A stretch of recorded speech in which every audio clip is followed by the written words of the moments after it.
তোমার কি মনে হয় যারা মানে ফুড ব্লগার আর তুমি যেগুলো যাদেরকে বললে যে কন্টেন্ট ক্রিয়েশন করে, মানে তাদের জন্যই কি নন্দিনী ফেমাস হয়েছে? তাদের জন্যই আবার তাকে ফেমাস তারাই করলো, আবার গিয়ে তার ওই খারাপ গুণগুলোই বারবার দেখাতে শুরু করলো?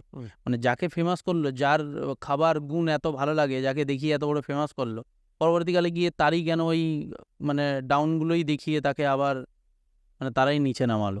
আচ্ছা, ফার্স্ট অফ অল আমি যে জিনিসটা বলবো সেটা হচ্ছে যে কেউ যা করেছে, হ্যাঁ, মানে ব্লগাররাও নিজেদের স্বার্থে করেছে যা করেছে, নন্দিনীও যা করেছে নিজেদের স্বার্থে করেছে, নিজের স্বার্থে করেছে। এখানে কেউ কারো মিউচুয়াল স্বার্থ দেখেনি আর, ঠিক আছে?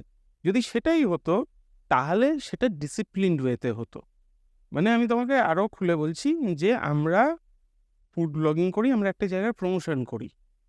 তো আমি চাইলে আজকে যদি আমি ভাবি যে আমি এই রেস্টুরেন্টটাতে গেলাম, আমি তার কাছ থেকে একটা রেমুনারেশন নিয়েছি, হোয়াটসএভার, মানে যাই নিই কিনা নিয়ে কিনা, আমি গিয়ে আমি এটা বললাম যে আমি তোমার পজিটিভও বলে দেবো, লোকজনকে নেগেটিভও বলে দেবো।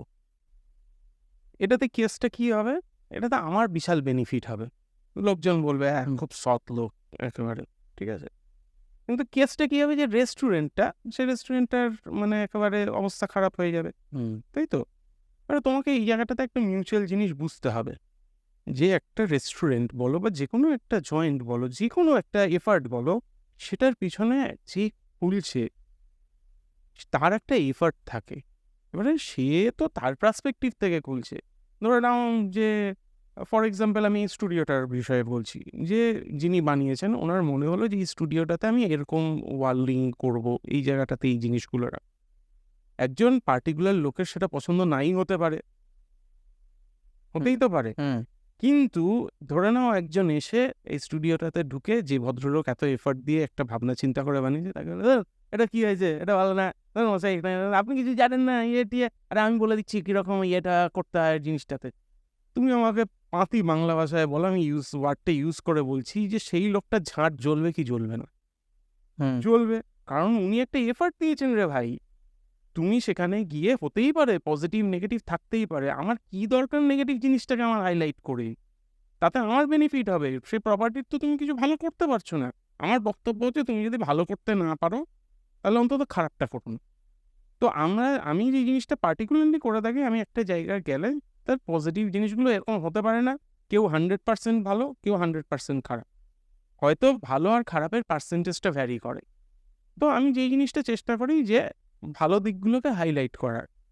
এবার ঘটনাটা হচ্ছে সেই রেস্টুরেন্টটা হচ্ছে আমাকে দিয়ে প্রমোশন করাচ্ছে, যাই করাচ্ছে, তারও রেসপন্সিবিলিটি দাঁড়ায় যে যে আমাকে দিয়ে যেই জিনিসটা বলাচ্ছে বা যেই জিনিসটা করাচ্ছে সেটা তাকে ডেলিভার করতে হবে। তো সে আজকে আমাকে দিয়ে বলিয়ে দিল যে এই জিনিসটা বলে দাও, আমি দিয়ে দেবো, হ্যাঁ সাজিয়ে দেবো এরকম একদম সুন্দর করে, হ্যাঁ 250 টাকা খাইয়ে দেবো। গিয়ে এবারে আমি সেটাকে বললাম, 10 জন লোক গিয়ে দাঁড়িয়ে থাকলো, 10 জন লোক দাঁড়িয়ে গেছে, হ্যাঁ 250 টাকা করে হলো তো আমার লস হয়ে যাবে, আমি কী করে ইয়ে করবো? এই ওদেরকে উল্টোপাল্টা আরেকটু কিছু খাবার গুছিয়ে দে, ওরা 350 টাকা বিল বানিয়ে দেয়। এটার জন্য তো আমি তোমার দায় নেব না।